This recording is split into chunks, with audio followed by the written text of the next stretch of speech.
Hi friends, welcome back to our channel. இன்றைக்கி நம்ம சேனலில் I wanna be super star episode 3 part 3 தான் பார்க்க போகிறோம். சரி வாங்க வீடியோக்குள்ளே போகலாம். இப்போ அப்படியே ஒரு ரெஸ்டாரண்ட் தான் காட்டுறாங்க. ரெஸ்டாரண்ட்டுக்கு பார்த்தீங்கன்னா ஆல்ரெடி வின்னு வந்து வெயிட் பண்ணிகிட்டு இருக்காங்க. அங்கே வர இன்னொரு ஆள் பார்த்தீங்கன்னா இன்னும் ஷாக்கிங்காக இருக்கும். அது நம்ம மேவை பார்க்கறதுக்காக வின்னு வந்து வெயிட் பண்ணிகிட்ருக்காங்க. இன்றைக்கி இங்கே ஒரு சம்பவம் இருக்குங்கிற மாதிரி அவள் ரொம்ப ஹாப்பியாக வரா. ஹே வின், நீ வர சொன்னதே எனக்கு கையும் ஓடல காலும் ஓடல. என்னாச்சு திடீர்னு என்ன பார்க்கணுன்னு சொல்லியிருக்கேன், எனக்கு ரொம்ப ஹாப்பியாக இருக்குன்னு சொல்லிட்டு இவங்க சொல்ல, ஆமாம் உங்ககிட்ட ஒரு விஷயத்தை பற்றி பேசணும், அதுக்கு தான் வர சொன்னேன்னு சொல்லிட்டு அவங்களும் சொல்கிறாங்க. எதை பற்றின்னு கேட்கும்போது நம்மளை பற்றின்னு சொல்கிறாங்க. நம்மளை பற்றியா? அப்படின்னா நீ என்ன சொல்ல வரேன்னு சொல்லிட்டு இவங்க 2 பேரும் சேர போகிறாங்கன்னு நினச்சி இவ ரொம்பவே எக்ஸைட் ஆகிறா. ஆமாம், நம்மளை பற்றி தான். இனிமேல் நீ என்னை காண்டாக்ட் பண்ணக்கூடாது, அதை சொல்ல தான் கூப்பிட்டேங்கிறாங்க. இதுக்கப்புறம் என்ன இருக்குது நமக்குள்ள? நான் இதெல்லாம் மறுபடியும் ரிமெம்பர் பண்ண விரும்பவே இல்லை. எனக்கு திரும்ப திரும்ப இது ஹர்ட் ஆகுது. அப்படி இருக்கும்போது எதுக்கு இதை மறுபடியும் நீ ரீகால் பண்ணிகிட்டே இருக்க அப்படின்னு சொல்லி கேட்க, வின் நான் ஒத்துக்கிறேன், எனக்கு புரியுது, நான் பண்ணது தப்பு தான், உன்னால் என்னை ஏற்றுக்க முடியாதுன்னு எனக்கு தெரியும். ஆனால் ஒரே ஒரு சான்ஸ் கொடுத்தீனான்னு அப்படி சொல்லிட்டு வரும்போது அப்புறம் அந்த மூவி விஷயத்தில் இன்னொரு தடவை நீ தலையிடாது. அந்த மூவியில் நீ நடிச்சுக்கோ, யார் வேணால் நடிச்சுக்கோங்க, எனக்கு அதை பற்றி கவலை இல்லை, ஆனால் என்ன அதுக்குள்ளே கொண்டு வராதிங்கிறாங்க. ஸோ என்ன சொல்கிறாங்கன்னா, அந்த ஸ்கிரிப்டை ஒரே ஒரு தடவை ரீட் பண்ணி பாரு, அதை ரீட் பண்ணினா கண்டிப்பாக நீ அதை எடுப்ப, கண்டிப்பாக அதை நீ பண்ணுவேன்னு சொல்ல. நான் இன்னும் அதை ரீட் பண்ணலை. சொல்லப்போனால் அதை ரீட் பண்ணுற ஐடியா கூட எனக்கு இல்லை, எனக்கு அது பிடிக்கவும் இல்லைன்னு சொல்ல. நான் சீரியஸாக பேசிகிட்ருக்கேன். உனக்கு ஒன்று தெரியுமா, நான் அந்த டேரக்டர்கிட்ட எவ்வளோ பேசி உனக்கு இந்த ரோல் வாங்கி கொடுத்துருக்கேன்னு சொல்லிட்டு எல்லாரும் இந்த பார்ட் கிடைக்காதா, இந்த ரோல் கிடைக்காதான்னு சொல்லிட்டு அலையிறாங்க. இன்னும் கொஞ்ச நாளில் ப்ரெஸ் கான்ஃபரன்ஸ் இருக்குது.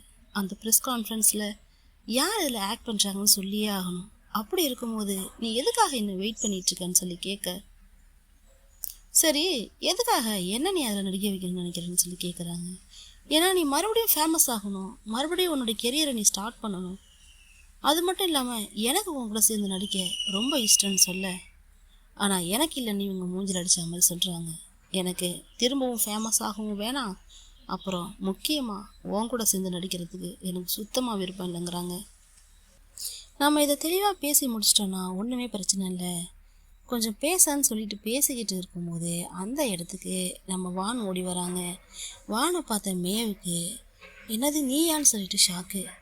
ஹாய் மேன்னு சொல்லிட்டு இவங்களும் ஒரு வணக்கம் வைக்கிறாங்க. ஸோ இப்போ இவங்க என்ன பண்ணுறாங்கன்னா, இவங்கள பேச விடாமல் சரி வா நம்ம போகலான்னு சொல்லிட்டு இவங்களை கூப்பிடுறாங்க. அப்போ நம்ம வான் என்ன பண்ணுறாங்கன்னா, ஆனால் நம்ம இங்கே சாப்பிட செலிப்ரேட் பண்ண தானே வந்தோம், எதுக்கு நம்ம போகணும்னு சொல்லும்போது, இப்போ இங்கே டைமும் சரியில்லை, இடமும் சரியில்லை, நம்ம வேறு எங்கேயாவது போய் வைப் பண்ணுவோம்னு சொல்லிட்டு கையை பிடிச்சிக்கிட்டு யார் வின்னு வானோட கையை பிடிக்க, அதை பார்க்க ஜெலஸாக நாங்கள் போயிட்டு வரோன்னு சொல்லிட்டு பாய் சொல்கிறாங்க. ஓ இதுக்கு தான் இந்த மீட்டப்பா, இதுக்கு தான் நல்லா ட்ரெஸ் பண்ணிட்டு வா நம்ம வெளில போகலான்னு சொல்லி கூப்பிட்டது போல். ஸோ அப்படியே மேவோட வயிறு எரிஞ்சுக்கிட்டு இருக்கும்போது இவங்க 2 பேரும் வெளில போகிறாங்க. அதுவும் இவங்க கையை பிடிச்சி அவங்க கூப்பிட்டு போனதும் வானே வின்னோட கையவே பார்த்துக்கிட்டு, இதுதான் சும்மா வின்னை பார்த்தாலே ப்ளஷ் ஆகுமா, அப்படியே ஈன்னு பல்ல காட்டுறாங்க. ஆமாம், இப்போ நம்ம எங்கே போகிறோம், என்னை இவ்வளோ அழகாக ட்ரெஸ் பண்ண சொல்லிட்டு ஃபேன்சி டின்னருக்கு கூட்டுட்டு எதுக்கு இப்போ நம்ம போகிறோம் சாப்பிடாமன்னு சொல்லி கேட்கும்போது, ஸோ உங்களுக்கும் மேவுக்கும் இல்லை சண்டை போல், என்ன பிரச்சனை என்கிட்ட சொல்லுங்களான்னு சொல்லி கேட்கும்போது, நீ தான் அடுத்தவங்க பிஸ்னஸில் தலையிட மாட்டியே, அப்படி இருக்கும்போது எதுக்கு இதெல்லாம் நீ தெரிஞ்சுக்கணும், உனக்கு இது தேவையில்லைன்னு எனக்கு தெரியும், உன்னுடைய ஒர்க்கு இன்றைக்கி முடிஞ்சு போச்சு, சொல்லப்போனால் ரொம்பவே நல்லா முடிஞ்சிருச்சு, நீ கிளம்பலான்னு சொல்கிறாங்க. ஒரு நிமிஷம் நீங்கள் சொன்னீங்கன்னு சொல்லிட்டு நான் ட்ரெஸ் பண்ணிட்டு வந்துட்டேன், சாப்பிடாம வேற வந்துட்டேன், எனக்கு ரொம்ப பசிக்குது, என்னால் பசி தாங்க முடியலன்னு சொல்லிட்டு வான் வின்னிக்கிட்ட சொல்ல, சரி நீனே ஏதாவது ஒரு நல்ல இடமா செலக்ட் பண்ணு, நம்ம அங்கேயே போய் சாப்பிட்லான்னு சொல்ல, உங்களுக்கு ஓகேவா நான் எந்த இடம் செலக்ட் பண்ணாலும்னு சொல்லி தலையாட்ட, அப்படியா நான் இப்போ செலக்ட் பண்ணுறதை மட்டும் பாருங்கிற மாதிரி ரியாக்ஷன் கொடுத்துட்டு, நான் கூட என்ன நினச்சேன்னா ஒரு 5 ஸ்டார் 7 ஸ்டார் ஹோட்டலுக்கு கூட்டிகிட்டு போய் நல்லா செலவு வைக்க போகிறான்னு நினச்சேன். ஆனால் அதுதான் கிடையாது. ஒரு ரோட்டு கடை தள்ளு வண்டி கடைக்கு கூட்டிகிட்டு போயிருக்கா. அதுவும் எவ்வளோ பெரிய ஆக்ட்ரஸ்ஸு, அவளை கொண்டு போய் அங்கே உட்கார வச்சதும் கொஞ்சம் அன்ஈஸியாக ஃபீல் பண்ணுறா. ஒன்றுமே புரிய மாட்டேங்குது. இதுதான் என்னுடைய ஃபேவரட் பிளேஸ்னு வேற வான்னு சொல்கிறா. வின்னு அப்படியே முகத்தை மூடிக்கிட்டு யாரும் பார்த்துடக்கூடாதுன்னு சொல்லிட்டு முகத்தை மூடிட்டே உட்காந்துருக்காங்க. நீங்கள் தானே சொன்னீங்க எங்கே வேணாலும் கூப்பிட்டு போ நான் வரேன்னு சொல்லிட்டு, அதனால தான் சொன்னதும் அதுக்காக இந்த மாதிரி இடத்துக்கு கூட்டிகிட்டு வருவியான்னு சொல்லிட்டு இவங்க ரொம்பவே எம்பரசிங்காக ஃபீல் ஆகுறாங்க. என்னால் இதுக்கு மேலே இங்கே உட்கார முடியாது, நான் எழுந்து போகிறேன்னு சொல்லிட்டு எழுந்து போக, இருங்க இருங்க இருங்க இருங்க நான் உங்களுக்கு ஹெல்ப் பண்ணுறேன், நீங்கள் எழுந்து போகணுன்னு அவசியம் இல்லை, கார்லேருந்து சன்கிளாஸும் ஹேர் டூ நான் எடுத்துகிட்டு வரேன், அதை போட்டுட்டு உட்காந்துக்கோங்க, யாருக்கும் தெரியாதுன்னு சொன்னானே. நீ என்ன லூஸா, இந்த மாதிரி நட்ட ராத்திரியில் போய் சன்கிளாஸும் ஹேட்டும் போட்டு உட்காந்தா எப்படி இருக்குன்னு சொல்லி கேட்குறாங்க. அதுவும் சரிதான், சரி அப்புறம் நான் என்ன பண்ணுறது, நீங்கள் தானே என்ன இந்த பிளேஸை செலக்ட் பண்ண சொன்னீங்க, நான் செலக்ட் பண்ணிட்டேன், உங்களுக்காக நான் மேவ் கட் பண்ணுறதுக்கு மட்டும் ஹெல்ப் பண்ணல, இப்போ எனக்கு பசிக்குது, எனக்காக நீங்கள் அட்ஜஸ்ட் பண்ண மாட்டீங்களான்னு சொல்லிட்டு பயங்கரமாக அழுகுறா. சரி சரி என்ன பண்ணுறது, வந்து தொலைச்சிட்டேன், மாட்டிக்கிட்டேன், இதுக்கப்புறம் என்ன பண்ண முடியுங்கிற மாதிரி சொல்லி சரி சாப்பிடு நான் வெயிட் பண்ணுறேன்னு சொல்கிறாங்க. அதுவும் சீக்கிரமாக சாப்பிடுன்னு சொல்ல ஓகே இதோ வந்துட்டேன்னு சொல்லிட்டு எங்கள் மெனு கார்டு எடுத்துகிட்டு வாங்கன்னு சொல்கிறாங்க. மெனு கார்டை பார்த்ததும் ஒரு படத்தில் விவேக் வந்து ஆர்டர் பண்ணுவான் தெரியுமா, ரெண்டு ரெண்டு பக்கமாக இருக்கிற மெனு கார்டை பிரித்து இதை சாப்பிட்றதுக்கு முன்னாடி கொண்டு வா, இதை சாப்பிட்டதுக்கு அப்புறம் கொண்டு வான்னு சொல்லிட்டு அந்த மாதிரி ஆர்டர் பண்ணுறா. அது வேணும் இது வேணும்னு சொல்லிட்டு அந்த டேபிள் ஃபுல்லாக திங்ஸாக அடுக்கி இருக்கிற அளவுக்கு அவ்வளோ ஃபுட்ஸ் ஆர்டர் பண்ணுறான். ஃபுட்டுன்னு சொல்லி கேட்கும்போது இது எல்லாமே என்னோடய ஃபேவரட் டிஷ்ஷு ஃபேவரட் பிளேஸுன்னு சொல்லிட்டு ஒரு டிஷ் எடுத்து சோஜு தான் சாப்பிட்றா. சோஜு எடுத்து சாப்பிட்டுட்டு வா டேஸ்ட்டாக இருக்குது தெரியுமான்னு சொல்லிட்டு எடுத்து சாப்பிட்டுக்கிட்டு இருக்கா.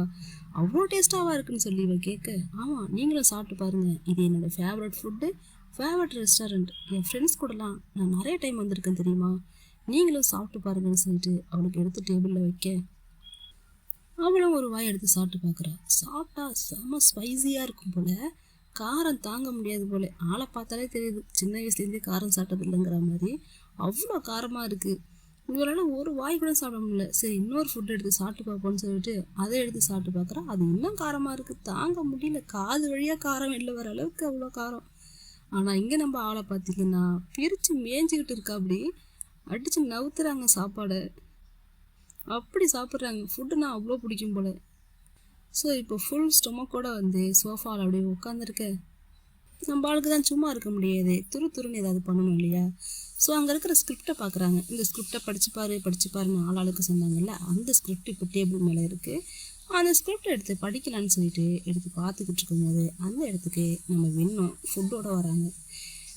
என்ன இப்போ தானே சாப்பிட்டீங்க உடனே சாப்பிட்றீங்கன்னு சொல்லி கேட்க, நான் எங்கடி சாப்பிட்டேன், நீ தானடி எல்லாத்தையும் சாப்பிட்டேன்னு சொல்லிட்டு செம பசி போல் அப்படி வேகமாக சாப்பிட்றாங்க. நீ என்ன லூஸா, ஒருத்தவங்க ரெஸ்டாரண்ட் கூப்பிட்டு போகிறதுக்கு முன்னாடி அவங்களுக்கு அந்த ஃபுட்டு பிடிச்சிருக்கா இல்லையான்னு சொல்லிட்டு நீ கேட்க மாட்டியான்னு சொல்லி இவங்க கேட்குறாங்க. ஏன் பிடிக்காது, அது ரொம்ப நல்ல ஃபுட்டு, அதனால் உங்களுக்கு பிடிக்கும்னு நான் நினச்சி தான் கூட்டிகிட்டு போனேன்னு சொல்லி இவ சொல்ல, நீ எப்படி தெரியுமா சாப்பிட்ற, ஒரு மான்ஸ்டர் மாதிரி சாப்பிட்றேன்னு சொல்லிட்டு இவளுக்கு ரன்னிங் கமெண்ட்ரி கொடுக்குறாங்க. ஸோ இப்போ நீங்கள் மறுபடியும் ஆக்டிங் கெரியர் ஸ்டார்ட் பண்ண போகிறீங்களான்னு சொல்லிட்டு இவன் வின்னுக்கிட்ட கேட்க, வின் அதுக்கு நோன்னு சொல்கிறாங்க. ஒய் வின், நீங்கள் கிடைக்கிற சான்ஸ் எல்லாம் வேணான்னு சொல்லி தள்ளி விடுறீங்க, ஆனால் என்ன மாதிரி ஆளை பாருங்கள், சான்ஸே கிடைக்காம அந்த ட்ரீமை எப்படியாவது அக்செப்ட் பண்ண மாட்டோமா, அதை அடைஞ்சிட மாட்டோமான்னு சொல்லிட்டு நான்லாம் கஷ்டப்பட்டுக்கிட்டு இருக்கேன், ஆனால் நீங்கள் வர சான்ஸ் எல்லாம் ரிஜெக்ட் பண்ணிகிட்ருக்கீங்கன்னு சொல்லிட்டு சொல்ல, அதுக்கு நம்ம வின்னு ஆல்ரெடி அதில் எக்ஸ்பீரியன்ஸான ஆள் இல்லை. ஸோ என்ன சொல்கிறாங்கன்னா, நீ என்ன நினச்சிட்ருக்க, நீ நினைக்கிற அளவுக்கு இந்த இண்டஸ்ட்ரி ஒன்றும் அவ்வளோ அழகானது கிடையாது, அது ஒரு சாக்கடைங்கிற மாதிரி சொல்கிறாங்க. ஸோ இப்போ இவங்க திரும்பி உட்காந்து இவங்களுடைய ஆக்டிங்கை ப்ரிப்பேர் பண்ணிக்கிட்டு டெஸ்ட் பண்ணி பார்க்குறாங்க. அந்த ஸ்கிரிப்டுக்கு இவங்களோட ஆக்டிங் இது பண்ணி பார்க்குறாங்க. ஸோ நடித்து பார்க்கும்போது இவங்க உட்காந்து சாப்பிட்டுட்டு இருந்தாங்க, பயங்கரமாக ஷாக் ஆகுறாங்க, இவங்க என்ன பண்ணுறா அப்படின்னு சொல்லிட்டு. ஒரு கட்டத்துக்கு மேலே முடியாமல் ஸ்டாப்னு சொல்லிட்டு நிறுத்த சொல்லி, நீ உண்மையாகவே நீ ஒரு ஆக்ட்ரஸ் ஆக போறியான்னு சொல்லி கேட்டா, ஆமாம் சீரியஸ்லி இதில் என்ன டவுட்டுன்னு சொல்லி கேட்டா, ஆடியன்ஸ் இதெல்லாம் பார்ப்பாங்களான்னு சொல்லி கேட்குறாங்க. ஆமாம் ஸோ வாட்டுங்கிறா. உண்மையாகவே இவ்வளோ நாள் நீ இதில் ரிஜெக்ட் ஆனதுக்கு ஆச்சரியமே கிடையாது தெரியுமா, கண்டிப்பாக நீ ரிஜெக்ட் ஆக வேண்டிய ஆள் தாங்கிற மாதிரி சொல்கிறாங்க. ஏன் நான் எதுக்கு ரிஜெக்ட் ஆகணும்னு சொல்லி கேட்டா, நான் ஏன் சூப்பர் ஸ்டார் ஆகக்கூடாது, அதை முதல்ல சொல்லுங்கன்னு சொல்லிட்டு கேட்டா, இதோ இந்த ஒட்டு மொத்தம் இந்த ஒட்டு மொத்தம்னு சொல்லிட்டு அவங்க டாப் டு பாட்டம் ஒரு 0 போட்டு இது ஃபுல்லாகவுமே தப்பாக தான் இருக்குது, கண்டிப்பாக நீ சூப்பர் ஸ்டார் ஆக மாட்டேங்கிற மாதிரி சொல்கிறாங்க. இதெல்லாம் வச்சு என்னை சும்மா ஜட்ஜ் பண்ணாதீங்க, உங்களால் முடிஞ்சா நீங்கள் ட்ரை பண்ணி காட்டுங்க, எதுக்கு என்ன குறை சொல்கிறீங்கன்னு சொல்ல அந்த ஸ்கிரிப்டை வாங்கி நான் பண்ணி காட்டுறேன், நடிப்புனா என்னன்னு நான் உனக்கு நடிச்சு காட்டுறேன்னு சொல்லிட்டு இவங்களுக்கு ட்ரைனிங் கொடுக்கறதுக்காக வராங்க. ஸோ ஃபஸ்ட்டு இவங்களோட டைலாகு இவங்க பேசுகிறாங்க வானே. அதுக்கப்புறம் விண்ணோட டைலாகு. வானோட டைலாக் பார்த்தீங்கன்னா கடன்னு படித்ததெல்லாம் மனப்பாடம் பண்ணதெல்லாம் அப்படியே கக்கி எடுக்கணுங்கிற மாதிரி எடுத்துக்கிட்டு இருக்காங்க. ஆனால் நம்ம விண்ணை பார்த்தீங்கன்னா அப்படியே ஒரு மெலடி சாங் கேட்டால் நமக்கு என்ன ஃபீல் வரும் அந்த மாதிரி டைலாக சொல்கிறாங்க. காதல்னா என்ன தெரியுமா, காதல் இல்லைன்னா வாழ்க்கையே கிடையாதுங்கிற மாதிரி அப்படியே பொறுமையாக அப்படியே ஸ்லோவாக சொல்கிறாங்க. ஆனால் நம்ம வான் பேசுறது பார்த்தா கடன்னு விடுவோம், டைலாக் சொல்லி முடிச்சிட்டா வேலை முடிஞ்சுன்னு நினைப்போம்ல, அந்த மாதிரி சொல்கிறாங்க. ஸோ அப்போ இவங்க வின்னு வானோட கையை பிடிச்சி அப்படியே டைலாக் பேச ஆரம்பிக்கிறாங்க. நீ ஒன்றும் தனியாக இல்லை, உனக்காக நான் எப்போவுமே இருக்கேன், உனக்காக நானும் என்னுடைய காதலும் காத்துக்கிட்டுருப்போம், இன்றைக்கி இல்லை என்றைக்குமே காத்துக்கிட்டுருப்போம்னு சொல்கிறாங்க. இப்போ வரைக்கும் எனக்கு லவ்னா என்னதுன்னு தெரியாதுன்னு சொல்லிட்டு வான் சொல்ல, இப்போ வானும் பார்த்தீங்கன்னா அந்த கடகட டைலாகை விட்டுட்டு ஸ்லோவாக பேசுகிறான். ஏன்னா இவங்க கையை பிடிச்சோன்னா அவளுக்கு எப்படி ஃபீல் ஆச்சுன்னு தெரியல, அப்படியே ஸ்லோவாக பேசுகிறான்.